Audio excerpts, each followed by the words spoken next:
संस्कृत को हमने पढ़ लिया यार, आप लोगों को हिंदी समझाने जा रहे हैं।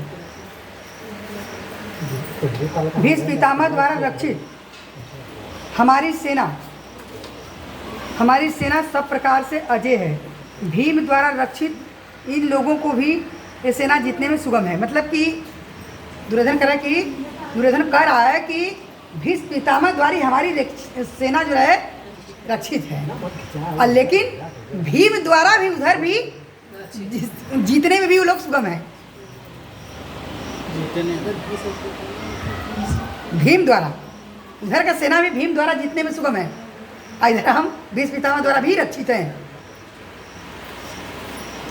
इसे सब मोर्चों पर अपनी अपनी जगह दुर्योधन कर रहा है, इसलिए सब मोर्चों पर अपनी अपनी जगह स्थित रहते हुए आप लोग सभी निस्संदेह भीष्म पितामह की सब ओर से रक्षा करें। कौरवों में वृद्ध बड़े प्रतापी भीष्म पितामह भीष्म ने दुर्योधन के हृदय में हर्ष उत्पन्न करते हुए उच्च स्वर सिंह के दहाड़ के समान गजराज शंख को बजाया। इसके पश्चात शंख, नगाड़े, ढोल, मृदंग, नारसिंग आदि बाजे एक साथ बज उठे। वह शब्द बहुत ही भयंकर हुआ।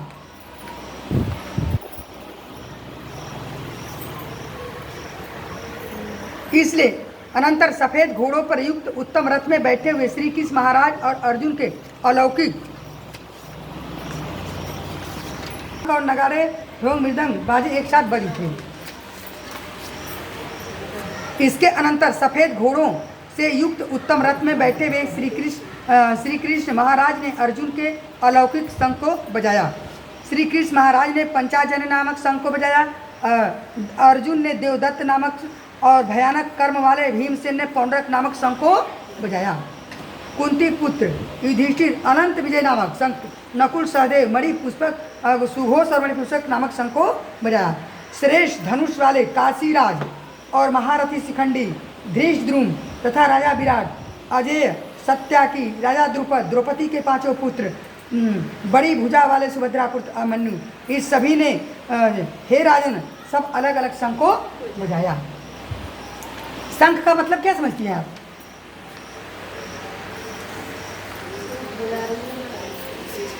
अपने अपने विचार,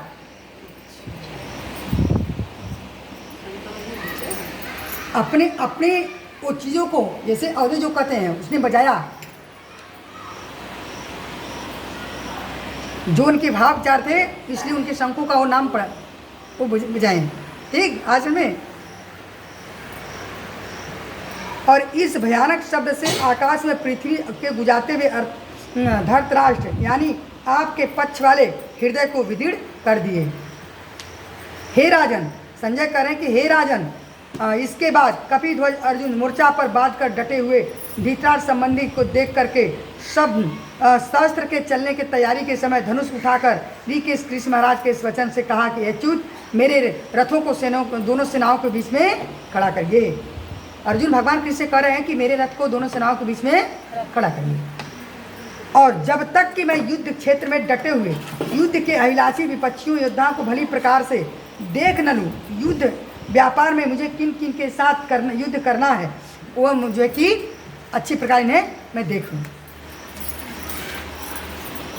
दुर्बुद्धि दुर्योधन युद्ध में हित चाह, कथन कि जो दुर्बुद्धि दुर्योधन है उसके हित चाहने वाले जो राजा लोग इस सेना में आए हुए हैं मैं उनको देखूंगा।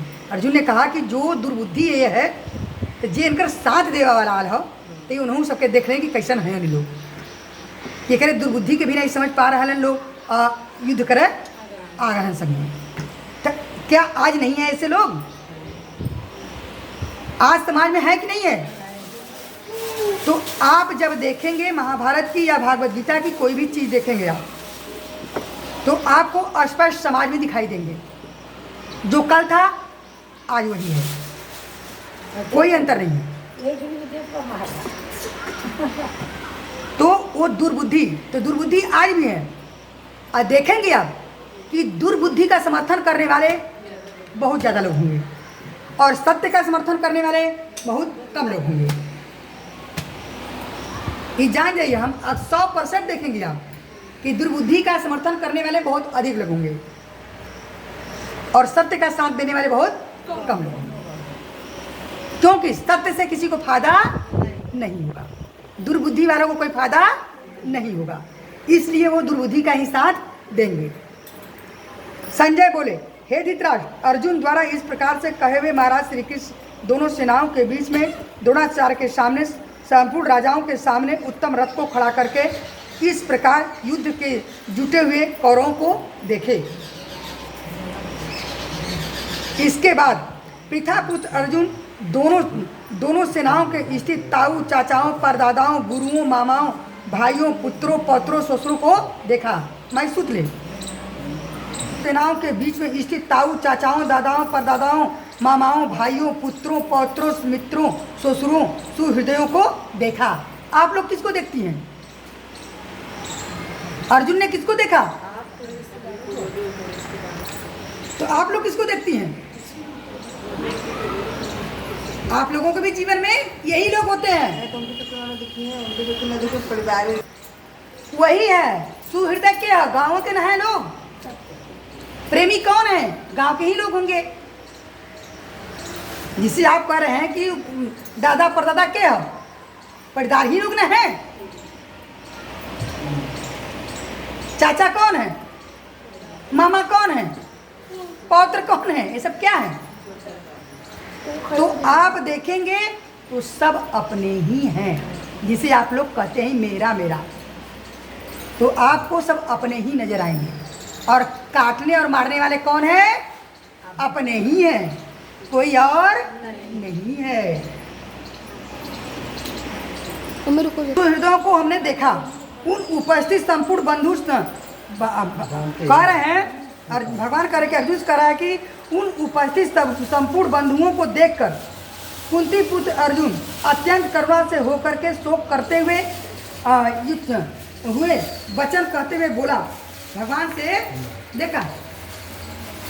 अर्जुन बोले, हे कृष्ण, युद्ध क्षेत्र में डटे युद्ध के अभिलाषी ये स्वजन समुदायों को से हुए जा रहे हैं, मुख सूखा जा रहा है, मेरे शरीर में कंपन सा हो रहा है, रोमांच सा हो रहा है। अर्जुन कह रहे हैं कि इन लोगों को देख करके मेरे शरीर में रोमांच सा हो रहा है, कंपन हो रहा है। मरते देर दिमाग लगा लू, ढेर तू गिरा जा रहा है, त्वचा बहुत जल रही है, हाथ पैर में मन जो है कि जल रहा है, ये मेरा मन भ्रमित सा हो रहा है, इसलिए मैं खड़ा होने में भी समर्थ नहीं। आया इस समय में क्या होते हैं लोग? जो दुराचारी लोग होंगे उनके शरीर के अंदर कंपन नहीं होगी, वो खड़े रहेंगे, हाँ, ढीठ नहीं, बेशरम की तरह वो खड़े रहेंगे। वो क्या कहते हैं, क्या बोलते हैं, उनको कुछ समझ नहीं आएगा। न्याय क्या है, क्या अन्याय है, क्या सही है, क्या गलत है, उनके अंदर कोई ऐसी धारणा नहीं है समझने की। हे केशव, मैं लक्षण, अर्जुन कह रहे हैं, हे केशव, मैं लक्षणों को विपरीत देख रहा हूं तथा युद्ध स्वजन समुदायों को मारकर कल्याण भी नहीं देख रहा हूं। अर्जुन कह रहे, मैं युद्ध नहीं कर रहा हूं तो मुझे धन संपत्ति या मुझे हिस्सा भी नहीं मिलेगा, और अपने परिजनों को मारकर कल्याण भी नहीं देख रहा हूं। आज के परिवेश में क्या हो रहा है?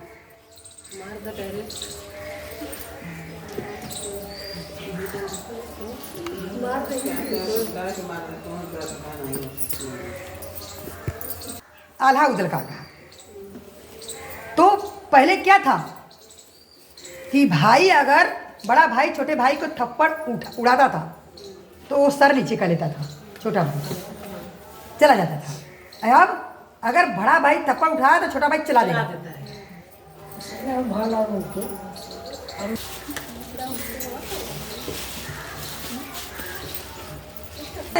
अच्छा रहो, अर्जुन कर रहे कि लोगों को मारूंगा नहीं तो मुझे हिस्सा भी नहीं मिलेगा, और इन लोगों को मार दे रहा हूं तो कल्याण भी नहीं हो रहा है। क्या होता है? ये विचार हम लोग सोच सकते हैं, ये सच्चा भक्त सोच सकता है। जो सच्चा है, जो सात्विक है, ये बातें वो समझेगा कि हमें करेंगे तो बुरा होगा। जैसे भागवत गीता में भगवान ने कहा कि मेरे भक्त का ये लक्षण है। इसमें सारी ऐसी लक्षणें हैं जो कि भक्त मान अपमान निंदा स्तुति से सम रहता है, किसी का बुरा नहीं चाहता है, वही मेरा भक्त है। तो प्रभु के ब्रह्मा अध्याय में है, तो इसमें भगवान जो बोले हैं भगवद गीता में, तो उस लक्ष्य अनुसार अगर आप ऐसा विचार रखती हैं तो क्या अपने परिवार में चल सकती हैं? तो वहां पर आप अपना भक्ति योग मत प्रयोग करिए, वहां पर आप अपना कर्म योग प्रयोग करिए, धर्म युद्ध का प्रयोग करिए। नहीं, हाँ, जहाँ धर्म युद्ध वहाँ धर्म का प्रयोग करिए।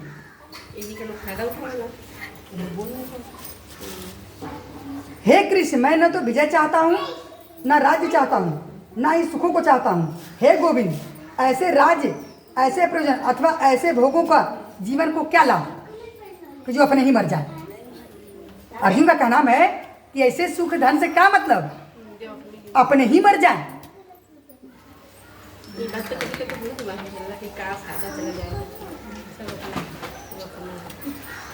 हमें जिसके लिए भगवान करें, अर्जुन कह रहे हैं भगवान, जिसके लिए राज भोग सुख आदि अभीष्ट है, जिसके लिए सुख राज अभीष्ट है, मतलब बहुत ज्यादा उसका महत्वपूर्ण है, उसके लिए कतर वही युद्ध के लिए खड़े कर रहे हैं, अभीष्ट है, वही युद्ध के लिए जीवन को आशा को त्याग करके खड़े। अगर वो दुर्योधन जानता कि मैं युद्ध में जीत जाऊंगा तो क्या युद्ध करता हूँ? अरे युद्ध में जीत जाऊंगा तब भी युद्ध किया। वो ये नहीं जाना तो मैं हार जाऊंगा, युद्ध में हम हार जाएंगे। हाँ, ये तो उसको था, क्योंकि जिधर पहले से पता था, उसको मालूम था। अगर वो जानता कि मैं युद्ध में जीत जाऊंगा तो युद्ध कभी युद्ध का चुनौती देता ही नहीं, सीधे पांडवों को कगार कर देता। जब सब कुछ कह दिया कि वो नोक के बराबर मैं नहीं दूंगा, ये भी कह देता है कि तुम लोग बाइक काट जाओ, तुम मेरे खानदान के हो ही नहीं। तो कहा ही था कि मेरे खानदान के नहीं, इनको हिस्सा क्यों दूं? सब कुछ कहा ना तो जान, लेकिन वो कह रहे कि उस स्पष्ट निकाल देता।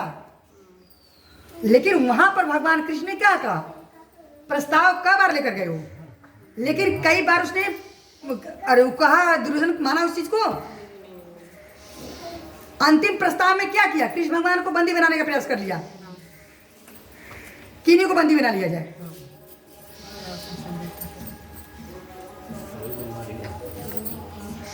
तो वही बात है, वो सोचता था, वो जानता था अच्छी तरह से मैं नहीं जीतूंगा।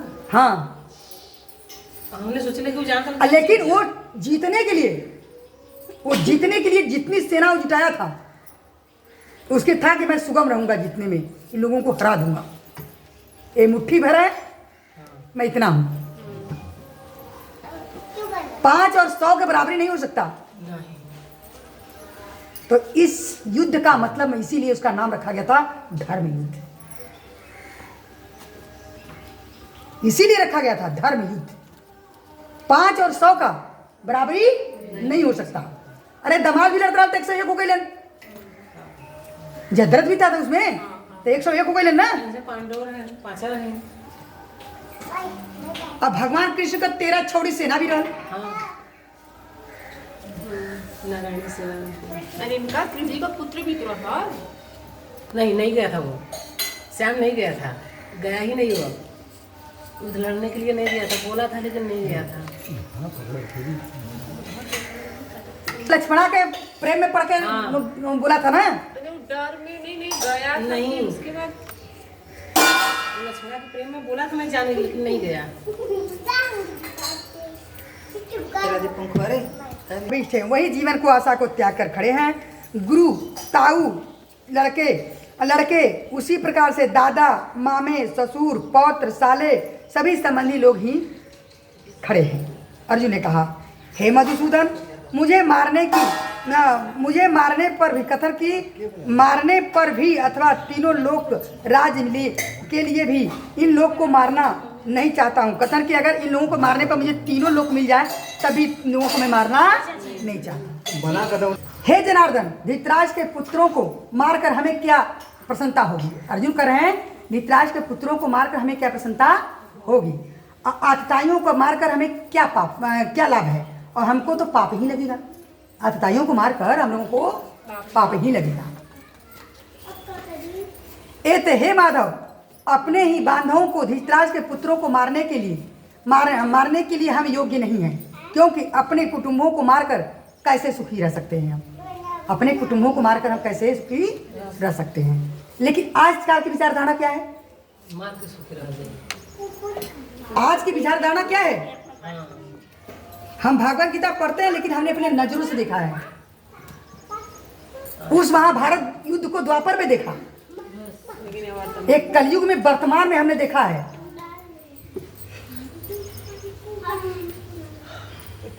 निर्लजता की जो सीमा होती है उसको हमने देखा है। जैसे अर्जुन ने कहा कि इन लोगों को मारने पर हम योग्य नहीं हैं, ठीक, क्योंकि इन्हें इसको मारकर हमें पाप ही लगेगा। ये हम एक दैवी संपदा के विचार हैं। अर्जुन दैवी संपदा का था, इसलिए उसके विचार थे कि इनको मारने के हमें पाप ही लगेगा, इन पापियों को मारने से। तो वही विचार हम देखे हैं यहाँ पर, कि यहाँ विचार था यहीं पर, जाने दो जाने दो जाने दो। लेकिन हमने देखा उसको कि कितने निर्ममता से ये कभी कह रहे हैं कि आज करें जीवन में, कह रहे हैं कि अगर ये सत्य है तो जीवन में उसको समझ में आ जाएगा, आएगा समझ में, क्योंकि हमने निर्ममता से उसको देखा है। उसके प्रति कोई बुरा कोई सोचा ही नहीं, लेकिन उसकी सोच कितनी बुरा थी।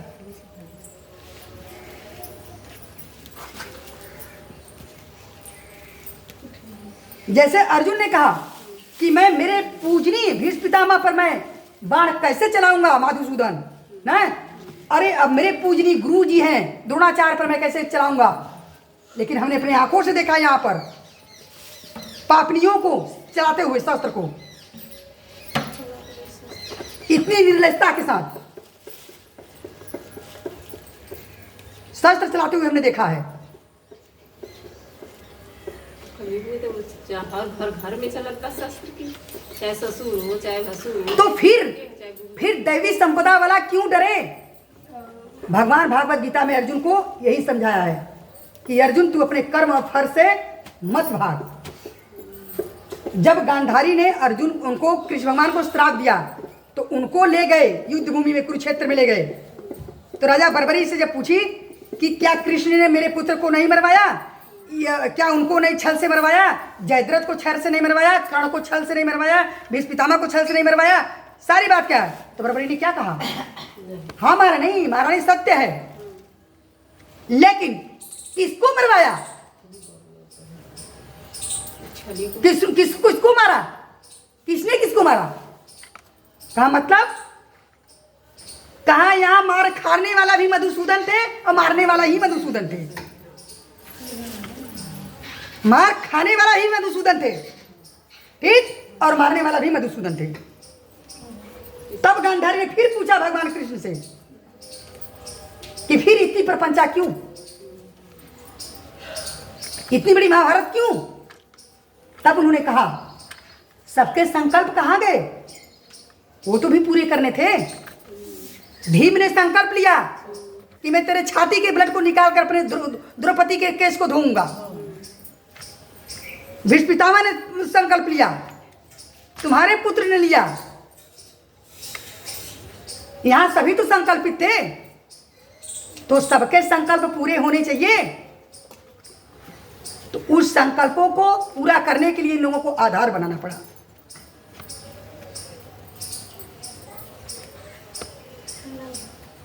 तो यहां पर आप समझ रही हैं, घर पे ना ही इनके औलादों को समझ में आएगा, ना इनको समझ में आएगा, ना उनको समझ में आएगा।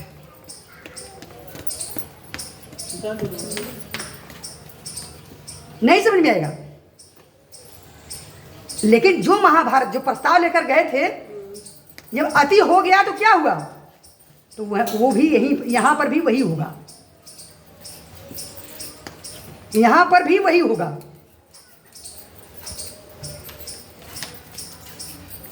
तो हमेशा ध्यान रखें कि हमेशा सत्य पर चलें, दैवी संपदा अपने जीवन में बनाए रखें, आसुरी संपदा पर अपने पैर को, अपने पथ को न जाने दें, अपने को आसुरी संपदा पर न जाने दें, हमेशा दैवी संपदा पर बने रहें, चाहे कुछ भी हो जाए। बताए ना कि जिसे भोर होने से पहले आप देखिएगा, कभी अंधेरा अधिक होता है, रात देखेंगे, रात रहेगा, लेकिन जब भोर होगी, भोर होने से पहले कुछ क्षण देखेंगे आप, तो रात से अधिक काला होगा। दिन में बहुत अंधेरा ज्यादा हो जाता है। क्यों होता है? ठीक उसी तरह मनुष्य के जीवन में होता है कि विपत्ति जब आती है, तो उसकी जब परेशानी टलने की कगार पर आती है, तो समस्याएं बहुत ज़्यादा बढ़ जाती हैं। उसी में मनुष्य या अपने राह से भटक जाए या अपने मंजिल तक पहुंच जाए। यद्यपि लोभवश, अर्जुन कर रहे हैं, यद्यपि लोभवश मैं भ्रष्ट चित्त हुए इन लोग कुल नाश के उत्पन्न दोष को और मित्रों को विरोध को करने में पाप को नहीं देखते हैं, तो भी हे जनार्दन, कुल के नाश के उत्पन्न दोष को जानने वाले हम लोग पाप हटाने के लिए क्यों विचार नहीं करते हैं? पाप से हटने के लिए विचार क्यों नहीं कर रहे हैं? कथन ये लोग जो दुर्बुद्धि वाले हैं, नहीं समझ रहे हैं, तो कम से कम हम लोग तो ज्ञानी होकर समझें कि क्यों ये पाप करने जा रहे हैं, क्यों पाप करने जा रहे हैं। जैसे आज के समाज में प्रपंचा फैल गया है, भैया उसके लड़के नहीं है, केवल लड़कियां हैं, कहते हैं केवल लड़कियां हैं। लड़कियां कहाँ पीछे हैं? तो कानून क्यों लड़कियों को कानून कमजोर बना रही है?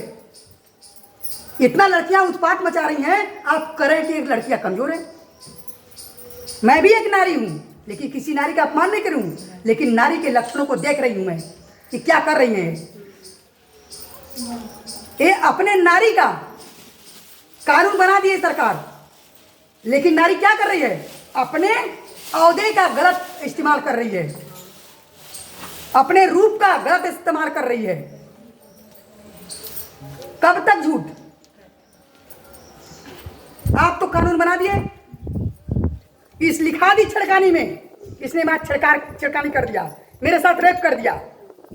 हाँ भैया, तुरंत पहले इसका अथवा हो जाए, इसके लिए पहले तुरंत पकड़ के लिया जाए, अरेस्ट किया जाए। इसमें होता है कि तुरंत अरेस्ट किया जाए, ठीक है, अरेस्ट होकर चला गया हो, ठीक। साबित कब होगा? उसे साबित 6 महीने लग जाएंगे कि साल भर लगेंगे कि 3 साल लगेंगे, 4 साल लगेंगे, लेकिन अरेस्ट करके ले जा करके उस इंसान का,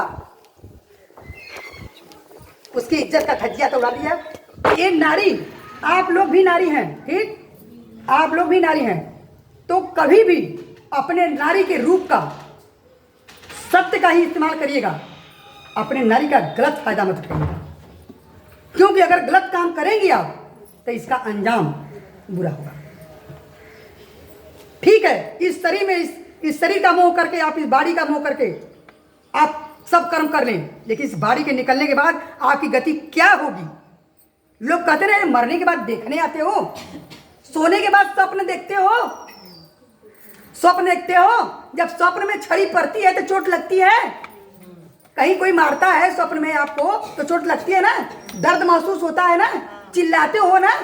ठीक उसी तरह इस बाड़ी के छोड़ने के बाद दृश्य वैसे ही तुमको दिखेगा, तब देखोगे कि ये संसार स्वप्न है। बाड़ी में रहते हुए तुम देखते हो, उठते हो तो कहते हो मैंने स्वप्न देखा। जिस दिन बाड़ी में अपने नहीं लौटोगे उस दिन देखोगे कि संसार स्वप्न है। जिसको तुमने कमा रखा है, जिसको करेगा, एक कोई गारंटी नहीं है कि तू जिस महल को बनाया है तुझे रहने के फिर दोबारा मिल जाएगा।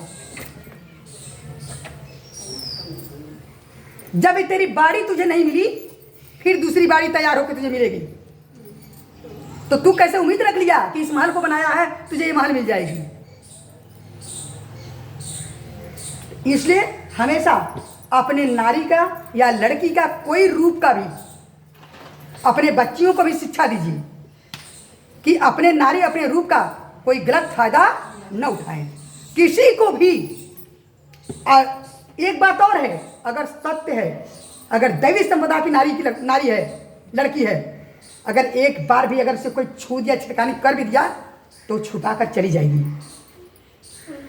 अब फिर अगर उस आदमी को देखेगी तो उससे वो कोसों दूर से जाएगी, उससे वो कोसों दूर से जाएगी, उससे सटेगी नहीं,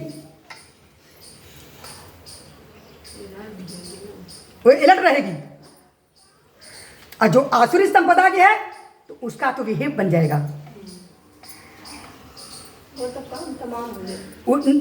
उसका विहेव बन जाएगा। जब चाहे तो इसको छिड़कानी निकाल सकती है, जब बार चाहे तब बार दिखा सकती है वो। और कानून भी बना दिया ऐसा कि जय भारत तक कह रही है तय बार लिख दो। कानून भी वही आया है, कानून आया नहीं है, जो प्रशासन है आज के ना, बस थोड़े से नोट फेंको लिख देंगे, लिख देंगे वो। हाँ लिखा जाइए, हाँ फेंको लिख देंगे। तुरंत काउंटर हो गया। हाँ भैया सचमुच किया होगा, आप सत्य हैं, वो गलत है, फिर भी आप सत्य हैं, फिर भी पैसा देंगे आप, फिर भी पैसा देंगे आप। इस तरह से संस्कार दीजिएगा,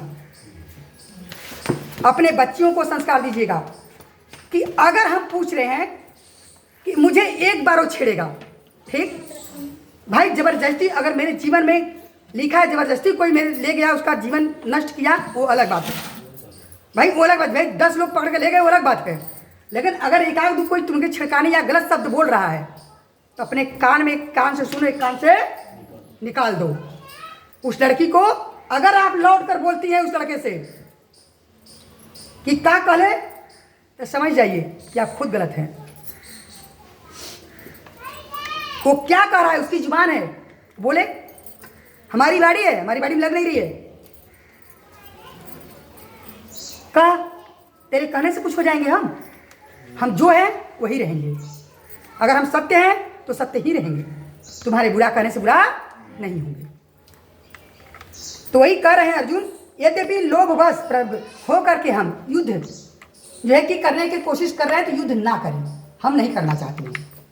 अर्जुन का कहना स्पष्ट है कि मैं युद्ध नहीं करना चाहता। कुल के नाश के सनातन कुल धर्म नष्ट हो जाते हैं। कथन कुल का जब नाश हो जाता है तो कह रहे हैं कि सनातन धर्म भी नष्ट हो जाता है। जब आपके कुल का नाश हो जाएगा तो उस घर में सनातन धर्म का भी नाश हो जाएगा। सनातन धर्म को जानती हैं आप? अपने सनातन का पालन नहीं करेंगे, जो सनातन में बना हुआ है, दैवी संप्रदाय की जो बनी हुई है, उसका आप पालन नहीं कर पाएंगे।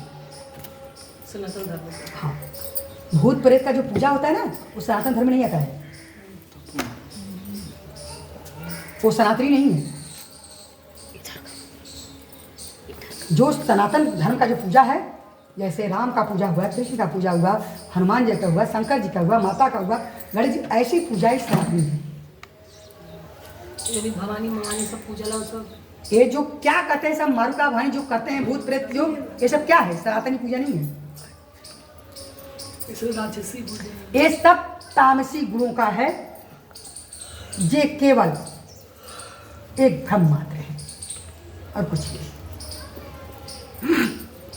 जब सनातन धर्म नाश हो जाता है, धर्म के नाश हो जाने पर संपूर्ण कुल में पाप फैल जाता है।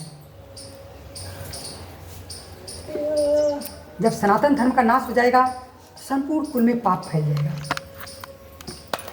जब संपूर्ण कुल में जब पाप फैल जाएगा, कथन बहुत पाप जब फैल जाएगा, हे कृष्ण, पाप के अधिक बढ़ जाने के कुल की स्त्रियां दूषित हो जाती हैं। जब अधिक बढ़ जाता है तो कुल की स्त्रियां दूषित हो जाती हैं। जब कुल की स्त्रियां दूषित हो जाती हैं तो वर्ण, स्त्रियों के दूषित हो जाने पर वर्णशंकर उत्पन्न होते हैं। वर्णशंकर दूसरी जाति, तब जितने भी औलाद होंगे दूसरी जाति की तरह होंगे, वो अपना वर्ण ही बदल देंगे, अपना कार्यशैली ही बदल देंगे। जब वर्ण संकर उत्पन्न होते हैं, जब और कुल घातियों और कुल को नरक में ले जाने वाले होते हैं, ऐसे औलाद कुल को नरक में ले जाने वाले होते हैं, ले जाने के लिए होते हैं। लुप्त पिंड और जल की क्रीड़ा के अर्थात श्राद्ध के तर्पण से वंचित पितर लोग अधोगति नरक में जाते हैं। जो तर्पण देते हैं इससे पितर लोग अधोगति और नरक में जाते हैं। इस वर्ण संकर के दोष के कुल घातियों के सनातन कुल धर्म का जाति धर्म का भी नाश हो जाता है। कुल धर्म तो चलवा जाए, सनातन तो चली जाए, जाति धर्म भी खत्म हो जाए, सब बदल ले। लेकिन आज तो वह बढ़िया है। ये आप लोगों की सोच है केवल, ये सोच तो होता है जो लोग बनाते वो आपकी धारणा है कि वो अच्छा है। सुने होंगे आप लोग कि तुमरो मंत्र विभीषण माना, कह तो दिए तुलसीदास में, लेकिन मंत्र क्या था? तुमरो मंत्र विभीषण माना, लंकेश्वर भय सब जग जाना। तो मंत्र क्या था? राम के राम मंत्र यही था। जब विभीषण बोले कि अगर मैं आया हूं, लोग मुझे कहेंगे कि उनका घर का भेदी लंका ढाए, तो हनुमान जी बोले कि आपको प्रभु के नजरों में अच्छा बनना है या संसार की नजर में? तो कहने नहीं, मुझे अपने प्रभु की नजर में अच्छा बनना है। यही मंत्र था कि मैं प्रभु की नजर में अच्छा बनूंगा। जब उनके नजर में अच्छा बनूंगा तो जन्मों जन्मांतर के लिए मैं तर जाऊंगा, और इस धरती वालों की नजर में अच्छा बनूंगा तो यही में फंस के रह जाऊंगा। अब पता नहीं कितने जन्मों तक मैं गिराऊंगा यहाँ। आइए फिर हमें ये लोग रह जाएंगे मेरे साथ देने के लिए, अगले पल इन लोगों का मन बदल जाएगा। मेरी जो त्वचा है, ये बॉडी है, बदल जाएगी, दूसरी बॉडी बन के आ जाएगी, तो ये क्या मेरे साथ देंगे? नहीं देंगे। तो फिर इनका क्या भरोसा? उनका तो भरोसा है भाई, प्रभुवर की तो भरोसा है। चाहे आपको कोई भी बॉडी मिले, भूत का ही बॉडी क्यों नहीं मिल जाए, प्रेत का ही बॉडी क्यों नहीं मिल जाए, वो तुम्हारे साथ ही रहेंगे। तो इसीलिए विभीषण ने उस बात को चुना।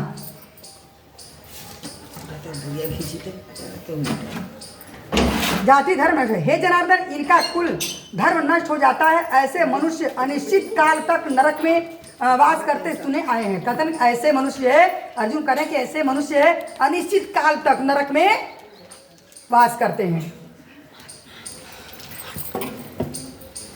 कह रहे, हाँ अर्जुन कह रहे कि हम लोग बुद्धिमान होकर, कह रहे कि भगवान हम लोग बुद्धिमान होकर महान पाप करने के लिए तैयार हो गए हैं। अर्जुन कह रहे कि हम लोग बुद्धिमान होकर महान पाप करने के लिए तैयार हो गए हैं। यह राज्य और सुख, लोभ, स्वजन और समुदायों के लिए उद्यत हुए। कथन कि हम लोग इस महान पाप करने के लिए तैयार हो गए, ज्ञानी होकर महान पाप करने के लिए तैयार हो गए।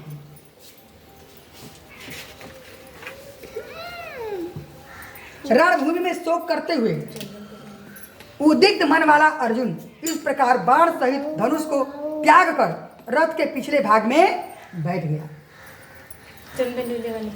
श्रीमद् भगवद गीता के पहले अध्याय का महात्म्य।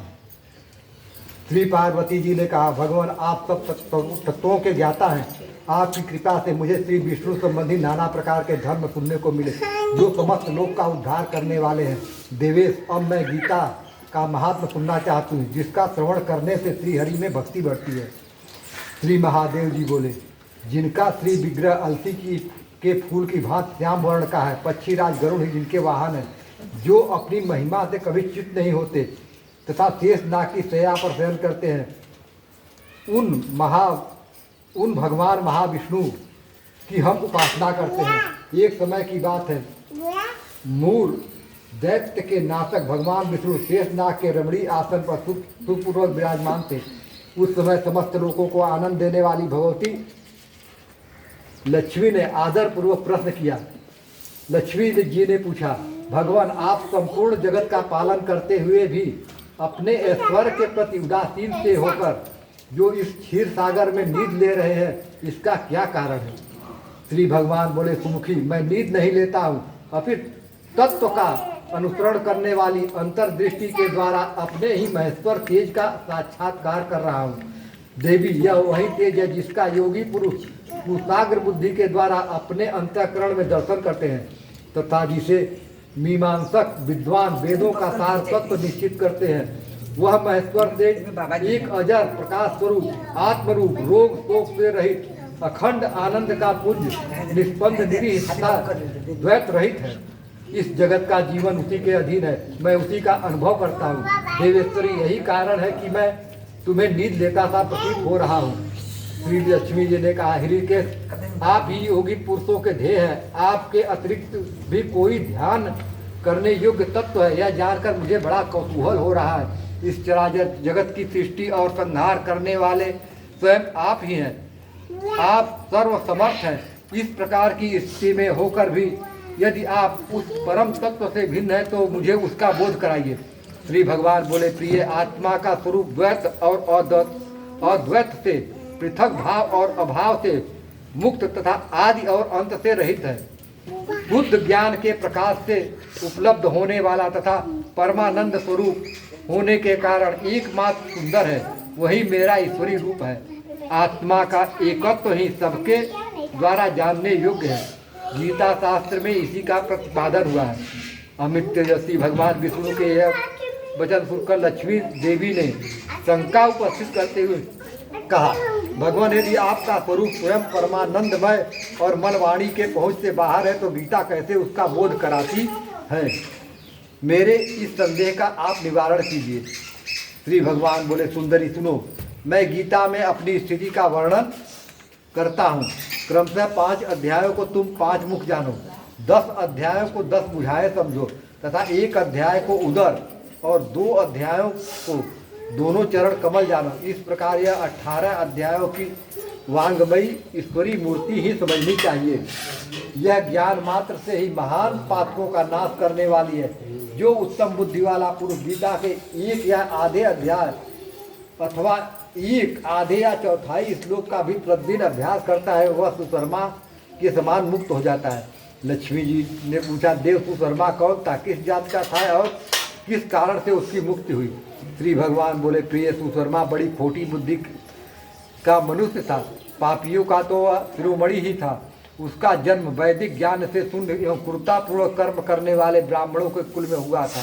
वह न ध्यान करता, न जप, न होम करता, न अतिथियों का सत्कार। वह लंपट होने के कारण सदा विषयों के सेवन में ही आसक्त रहता था।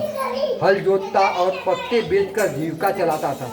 उसे मदिरा पीने का व्यसन था, वह मांस भी खाया करता था। इस प्रकार उसने अपने जीवन का दीर्घ काल व्यतीत कर दिया। एक दिन बूढ़ बुद्धि सुशर्मा पत्ते लाने के लिए किसी वृक्ष की वाटिका में घूम रहा था। इसी बीच में काल रूपधारी काले सांप ने उसे डस लिया। सुशर्मा की मृत्यु हो गई। तदंतर वह अनेक नरकों में जा वहाँ की यातनाएं भोगकर मृत्यु लोक में लौट आया और वहाँ बोझ ढोने वाला बैल हुआ। उस समय किसी पंगु ने अपने जीवन को आराम से व्यतीत करने के लिए उसे खरीद लिया। बैल ने अपनी पीठ पर पंगु का भार ढोते हुए बड़े कष्ट के साथ 7-8 वर्ष बिताए। एक दिन पंगु ने किसी ऊंचे स्थान पर बहुत देर तक बड़ी तेजी के साथ उस बैल को घुमाया। इससे वह थक कर बड़े वेग से पृथ्वी पर गिरा और मूर्छित हो गया। उस समय वहाँ कौतूहलवश आकृष्ट हो बहुत से लोग एकत्रित हो गए। उस जन समुदाय में से किसी पुण्यात्मा व्यक्ति ने उस बैल का कल्याण करने के लिए उसे अपना पुण्यदान किया। तत्पश्चात कुछ दूसरे लोगों ने भी अपने अपने पुण्यों को याद करके उन्हें उसके लिए दान किया। उस भीड़ में एक वेश्या भी खड़ी थी। उसे अपने पुण्य का पता नहीं था, तो भी उसने लोगों की देखा देखी उस बैल के लिए कुछ त्याग किया। तदंतर यमराज के दूत उस मरे हुए प्राणी को पहले यमपुरी ले गए। वहाँ यह विचार कर कि वह वेश्या के दिए हुए पुण्य से पुण्यवान हो गया है, उसे छोड़ दिया गया। फिर वह भूलोक में आकर उत्तम कुल और शील वाले ब्राह्मणों के घर में उत्पन्न हुआ। उस समय भी उसे अपने पूर्व जन्म की बातों का स्मरण बना रहा। बहुत दिनों बाद अपने अज्ञान को दूर करने वाले कल्याण तत्व का जिज्ञासु होकर वह उस वेश्या के पास गया और उसके दान की बात बतलाते हुए उससे पूछा, तुमने कौन सा पुण्य दान किया था? वेश्या ने उत्तर दिया, वह पिंजरे में बैठा हुआ तोता प्रतिदिन कुछ पढ़ता है, उससे मेरा अंतःकरण पवित्र हो गया है। उसी का पुण्य मैंने तुम्हारे लिए दान किया था। इसके बाद उन दोनों ने तोते से पूछा, तब उस तोते ने अपने पूर्व जन्म का स्मरण करके प्राचीन इतिहास करना आरंभ किया। गुग्गा बोला, पूर्व जन्म में मैं विद्वान होकर भी विद्वत्ता के अभिमान से मोहित रहता था। मेरा राग द्वेष इतना बढ़ गया था कि मैं गुणवान विद्वानों के प्रति भी ईर्ष्या भाव रखने लगा। फिर समयानुसार मेरी मृत्यु हो गई और मैं अनेक घृणित लोकों में भटकता हो फिरा। उसके बाद इस लोक में आया। सदगुरु की अत्यंत निंदा करने के कारण तोते के कुल में मेरा जन्म हुआ। पापी होने के कारण छोटी अवस्था में ही मेरा माता पिता से वियोग हो गया। इस दिन मैं ग्रीष्म में तपे हुए मार्ग पर पड़ा था। वहाँ से कुछ श्रेष्ठ मुनि मुझे उठा लाए और महात्माओं के आश्रय में आश्रम के भीतर एक पिंजरे में उन्होंने मुझे डाल दिया। वही मुझे पढ़ाया गया। ऋषियों के बालक बड़े आदर के साथ गीता के प्रथम अध्याय की आवृत्ति करते थे। उन्हीं से सुनकर मैं भी बारंबार पाठ करने लगा। इसी बीच में एक चोरी करने वाले बहले ने मुझे वहाँ से चुरा लिया। तत्पश्चात इस देवी ने मुझे खरीद लिया। यही मेरा वृत्तांत है, जिसे मैं आप लोगों से बता दिया। पूर्व काल में मैं इस प्रथम अध्याय का अभ्यास किया था, जिससे मैंने अपने पाप को दूर किया है। फिर उसी से इस विद्या का भी अंतःकरण शुद्ध हुआ है और उसी के पुण्य से ये द्विज श्रेष्ठ शर्मा भी पाप मुक्त हुए हैं। इस प्रकार परस्पर वार्तालाप और गीता के प्रथम अध्याय के महात्मा की प्रशंसा करके वे तीनों निरंतर अपने अपने घर पर गीता का अभ्यास करने लगे। फिर ज्ञान प्राप्त करके वे मुक्त हो गए। इसलिए जो गीता के प्रथम अध्याय को पढ़ता, सुनता तथा अभ्यास करता है, उसे इस भवसागर को पार करने में कोई कठिनाई नहीं होती है। ओम तत्सदिति श्रीमद्भागवत गीता उपनिषत्सु ब्रह्मजैसा श्री कृष्ण प्रथम अध्याय समापने। श्री कृष्ण गोविंद हरे मुरारे, हे नाथ नारायण वासुदेवा। श्री कृष्ण गोविंद हरे मुरारे, हे नाथ नारायण वासुदेवा। श्री कृष्ण गोविंद हरे मुरारे, हे नाथ नारायण वासुदेवा। दूसरा दिन ब्रह्मचारिणी दाधाना करपद्मा माभ्यामं क्षमाला क्षमामाला कमंडलू देवी प्रसीदतु मयि ब्रह्मचारिणी चारित्तमं। माँ दुर्गा के 9 शक्तियों में दूसरा स्वरूप ब्रह्मचारिणी का है। यह ब्रह्म शब्द का अर्थ तपस्या के आचरण। ब्रह्मचारिणी अर्थात तप की आचरणी, तप का आचरण करने वाली ब्रह्मचारिणी देवी का स्वरूप पूर्ण ज्योतिर्मय एवं अत्यंत भव्य है। माता का दाहिना हाथ अभय मुद्रा में एवं बाएं हाथ में जप की माला। शिव जी को पति रूप में प्राप्त करने के लिए की गई तपस्या के कारण इनके ब्रह्मचारिणी नाम से पुकारा गया। माँ दुर्गा का यह दूसरा स्वरूप भक्तों और सिद्धियों अनंत फल प्रदान करने वाला है। इसलिए उपासना मनुष्य को तप, त्याग, वैराग्य, सदाचार, सम्यक दृष्टि होती है। दुर्गा पूजा के दूसरे दिन उपासना करने के साधक का मन स्वाधिष्ठा चक्र में स्थित होता। इस चक्र के अवस्थित मन वाला योगी उन कृपा से भक्ति प्राप्त करता है।